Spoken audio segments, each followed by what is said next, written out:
Hello दोस्तों, आज हम शुरू कर रहे हैं अपनी नई सीरीज़ जो है इंडियन कॉन्स्टिट्यूशन।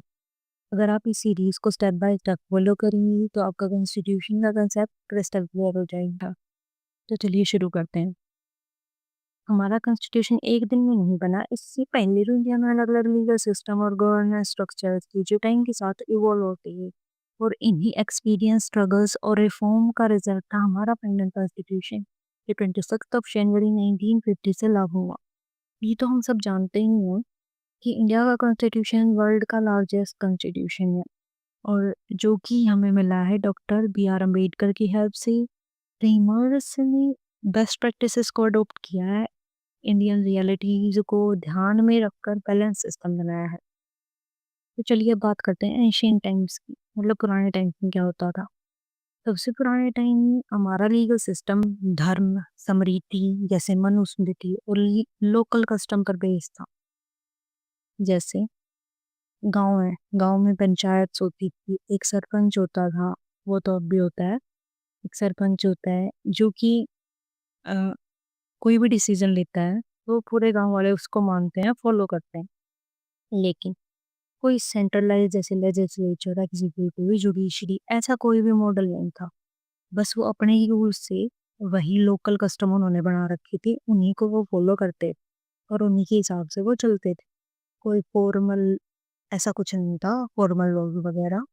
हर एक रीजन के, रिलीजन के अपने-अपने लॉज़ थे। और क्या होता था, किंग रूल करता था, ये तो हमें पता ही है। पहले टाइम में राजा महाराजा होते थे, उनके मंत्री-संतरी होते थे, सभा बैठती थी, ये तो फिर वही फैसला सुनाया जाता था सभा में। तो समिति का, सभा का, मिनिस्टर्स का, इनका रोल होता था। जो जस्टिस सिस्टम था हमारा, वो रिलीजन, ट्रेडिशन, लोकल कस्टम से चल रहा था। जैसे रिलीजन, रिलीजन में क्या होता है, जैसे कोई भी किसी का भी अलग-अलग अपने-अपने रिलीजन होते हैं, और हमारे इंडिया में तो सब को फ्रीडम है, कोई भी रिलीजन चूज़ कर सकते हैं, कन्वर्ट भी कर सकते हैं। तो जैसे हिंदूज़ हैं, हिंदूज़ के अपने पर्सनल लॉ थे, मुस्लिम्स हैं, मुस्लिम्स के अपने पर्सनल लॉ थे, जो आज भी हम पढ़ते हैं। कुछ तो वही हमने एज़ इट इज़ लिए हैं। अपने-अपने ट्रेडिशंस थे, लोकल कस्टम्स थे। उस दौर में अर्थशास्त्र, धर्मशास्त्र जैसे रूल्स होते थे, प्रिंसिपल्स होते थे, उन्हीं को राज्य व्यवस्था में यूज़ किया जाता था। हर रीजन के अपने रूल्स थे। एक यूनिफ़ॉर्म लॉ पूरे भारत में नहीं था। उसके बाद का टाइम आया मिडीवल इंडिया का, जो सुल्तान्स का मुगल पीरियड था। उसमें क्या होता था, जैसे उनके राजाएँ, जो मुगल राजा को अकबर वगैरह सुना लिया हमने। तो उसमें भी था जो काजी, मुफ्तिस के कोर्ट थे, जुडिशियल मैटर देखते थे। मियाँ अकबर जैसे रिकॉर्ड एडमिनिस्ट्रेशन के नॉर्म बताते थे। कस्टमरीज़ लोग को काफ़ी हद तक रिस्पेक्ट दिया जा रहा था उस टाइम पे।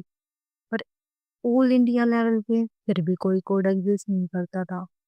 जो भी था वो एक पर्टिकुलर रीजन के लिए था। जैसे एक एरिया हो गया, उस एरिया में एक राजा राज कर रहा है, तो उसी के उसने जो रूल्स बनाए वही फॉलो किए जा रहे हैं। तो इनमें क्या था, मीडियल पीरियड में लॉज मेनली इस्लामिक जूरिस्प्रूडेंस यानी शरिया लॉ पर बेस्ड थे। मुस्लिम्स के लिए ये हमने पढ़ा है। हिंदूज के लिए उनके पर्सनल लॉ चल रहे थे। पर्सनल लॉ लाइक ये फैमिली लॉज भी हैं, और मुस्लिम लॉज भी जो हम एलएलबी में पढ़ते भी हैं, और मेनली सभी उसमें होते हैं जो लॉ पढ़ते हैं उनको तो पता ही है। गवर्नमेंट एक सेंट्रलाइज्ड मोनार्की थी, लेकिन फिर भी कोई मॉडिफाइड कोडिफाइड कॉन्स्टिट्यूशन या यूनिफॉर्म लॉ सिस्टम नहीं था।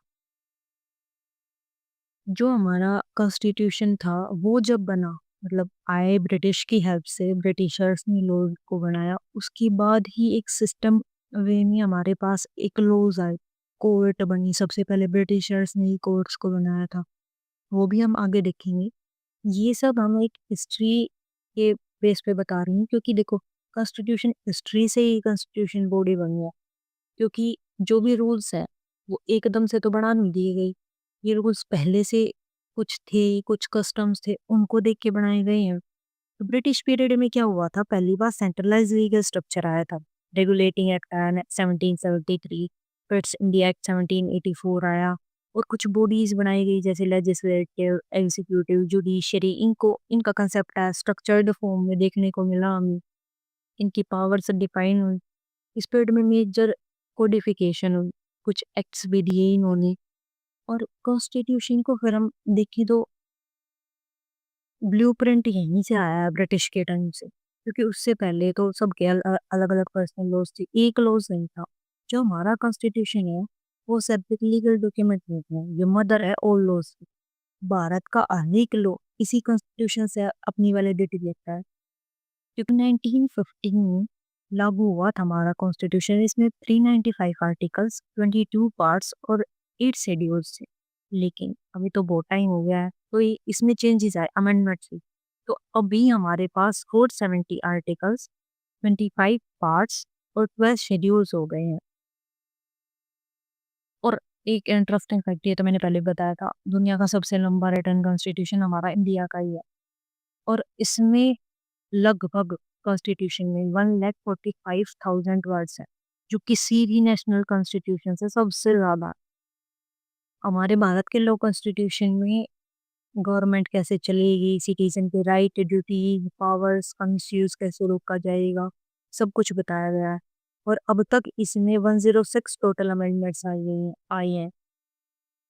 और हमारे जो कॉन्स्टिट्यूशन है इसमें बेसिक वैल्यूज जैसे लिबर्टी, इक्वालिटी, फ्रेटर्निटी, जस्टिस को बैलेंस करके नेशनल लॉ, यूनिटी और सोशल चेंजेस दोनों को स्पेस दी हुई।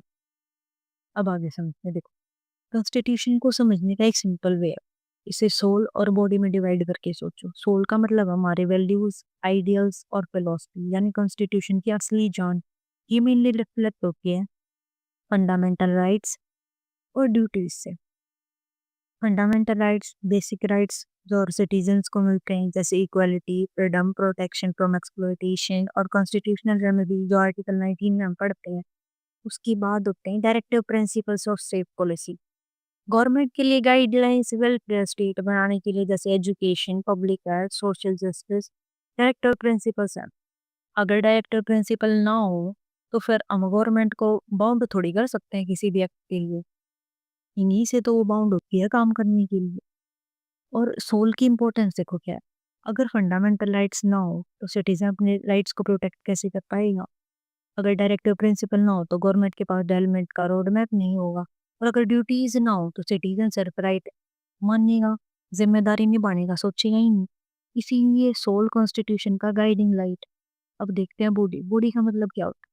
गवर्नेंस का स्ट्रक्चर। इनिशियली इंडिया में दो टायर थे, यूनियन और स्टेट। लेकिन 73rd और 74th अमेंडमेंट के बाद लोकल लोकल अथॉरिटीज को भी कॉन्स्टिट्यूशन का स्टेटस नहीं है। उससे पहले सिर्फ यूनियन और स्टेट था। लेकिन देखो, इंडिया बहुत बड़ा है, पॉपुलेशन बहुत ज्यादा है, तो लोकल लेवल पे पावर देना बहुत जरूरी था। और आज हमारे सिस्टम में 3 टायर है, यूनियन, स्टेट और लोकल लेवल। और देखो, सेवन, आज हमारे सिस्टम के 3 टायर हैं, ये तो हमने पढ़ी है। 7th शेड्यूल में यूनियन, स्टेट और कॉन्करेंट लिस्ट भी है, जिसमें यूनियन की, स्टेट की और इनके अलग अलग पावर्स बताए गए। अब देखते हैं, 3 ऑर्गन बताए गए हैं हमारे बॉडी के अंदर। आते हैं 3 गवर्नेंस के पिलर्स, लेजिस्लेचर, एग्जीक्यूटिव और जुडिशरी। लेजिस्लेचर और एग्जीक्यूटिव और जुडिशरी तीनों ही लेवल पे है, मतलब यूनियन पे अलग है, स्टेट पे अलग है, लोकल पे अलग है। और जुडिशरी हर एक लेवल की एक ही है, यूनियन की भी, स्टेट की भी और लोकल की भी। जुडिशरी इंटीग्रेटेड सिस्टम है जो पूरे भारत में काम करता है, लेकिन एग्जीक्यूटिव को हमने सेपरेट रखा है। इंडिया में स्ट्रिक्ट सेपरेशन नहीं है, लेकिन पार्लियामेंट फॉर्म में एग्जीक्यूटिव लेजिस्लेचर के प्रति कलेक्टिव रिस्पॉन्सिबल होता है। जुडिशरी की इंडिपेंडेंस देखो इसी बेस पे है, क्योंकि देखो अब ये है, एग्जीक्यूटिव और legislature separate and judiciary separate है। अगर जुडिशरी के पास ये पावर है, अगर लेजिस्लेटिव और एग्जीक्यूटिव कोई लॉ बनाते हैं जो कि कॉन्स्टिट्यूशन के अगेंस्ट है या फिर हमारे राइट्स को हार्म कर रहा है, तो जुडिशरी उसको पास होने से रोक सकता है, क्योंकि उसके पास पावर है और वो सेपरेट। वैसे ही सेम, अगर जुडिशरी कुछ गलत करता है या अपनी पावर्स का मिसयूज करता है तो लेजिस्लेटिव उसे रोक सकता है। जो बोथ हाउसेस के पार्लियामेंट के मेंबर्स हैं वो जज को रिमूव कर सकते हैं। इसीलिए ना देखो कॉन्स्टिट्यूशन इतना ब्यूटीफुली फ्रेम किया गया है कि दोनों पावर्स को पे अलग-अलग बाँटा गया है, सेपरेट किया गया है। अगर ये सेपरेट ना हो, तो कोई भी अपनी पावर का मिसयूज़ कर सकता है और ये हमें देखने को मिलता है इंदिरा गांधी वैसे ना राजनारायण के केस में। उसमें देखो इंदिरा गांधी इतनी पावरफुल लेडी थी लेकिन वो फिर भी आ गई। तो इसमें हमारा जो जुडिशरी है उसकी इम्पोर्टेंस दिखती है कि कितनी ज़्यादा इम्पोर्टेंस दी गई है और कितनी सेपरेट पावर को करके कितना इसको इंडिपेंडेंट बनाया गया है। इस इंटरकनेक्टेड सिस्टम की वजह से कोई भी ऑर्गन अपनी पावर का मिसयूज नहीं कर सकता। इतना ब्यूटीफुली बनाया गया है हमारे कॉन्स्टिट्यूशन। इसी वजह से जुडिशरी को एंटीग्रेटेड रखा गया और आर्टिकल 13 और जुडिशरी के through through ultra vires laws invalidate किए जा सकते हैं। जजेस का रिमूवल वो तो मैंने बता दिया स्पेशल मेजोरिटी से होता है। सेपरेशन ऑफ पावर का प्रिंसिपल कहता है कि तीनों ऑर्गन्स अपना अपना काम करें और एक दूसरे की पावर का मिसयूज ना करें। आगे की वीडियो में हम देखेंगे कि कॉन्स्टिट्यूशन हिस्ट्री से कॉन्स्टिट्यूशन बॉडी कैसे बनी और कॉन्स्टिट्यूशन हिस्ट्री फाउंडेशन है कॉन्स्टिट्यूशन का। क्योंकि देखो कोई भी चीज एक दिन में नहीं बन जाती। कॉन्स्टिट्यूशन हमारा आप सबको भी पता है कि अलग अलग कंट्रीज से लॉज उठाए गए हैं तब एक कॉन्स्टिट्यूशन बनाया गया है। इस सीरीज में हम कॉन्स्टिट्यूशन के हर एक मेजर टॉपिक को कवर करेंगे। अगर आपने इस प्लेलिस्ट को पूरा देख लिया तो कॉन्स्टिट्यूशन में कोई टॉपिक या कोई कंसेप्ट में आपको डाउट नहीं रहेगा। ये वीडियो थोड़ी शॉर्ट भी थी और थोड़ा बस जल्दी जल्दी में बताया है। अगली वाली वीडियो थोड़ी बड़ी होगी क्योंकि इतना बड़ा कॉन्स्टिट्यूशन है तो उसको कवर करने में टाइम तो लगेगा और वीडियोस थोड़ी बड़ी होंगी और इसीलिए अब इसको यहीं खत्म करते हैं। Thank you.